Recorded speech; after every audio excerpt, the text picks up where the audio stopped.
औते काहे भरवा ले। हम ना भरब भूसा उसा। काहे ना भरबी? ऐसा ना भरब। चल भर, चल भर। ढेर दिन उड़ा जाना कि ना आए, कहीं दे ना भरत तो ना भरब। काहे ना भरबे के भरे? हाँ हम ना भरब। तोर बाप भरी ही। हाँ तो बापे बुला के भरवाई ले। और भर दो चुम्मार की कहा थे, चल भर। नब्बे गाड़ू तू छोड़ा हाथ। हाँ कैसे भरवाऊबा? जबरी भरवाऊबा?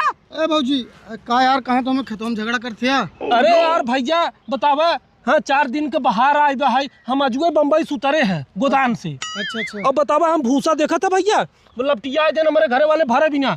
अब कहे चल अच्छा सपोर्ट कर दे, भरवाई दे, फटाफट धाई दे, नहीं तो बारिश वारिश होए लागे भीज जाए।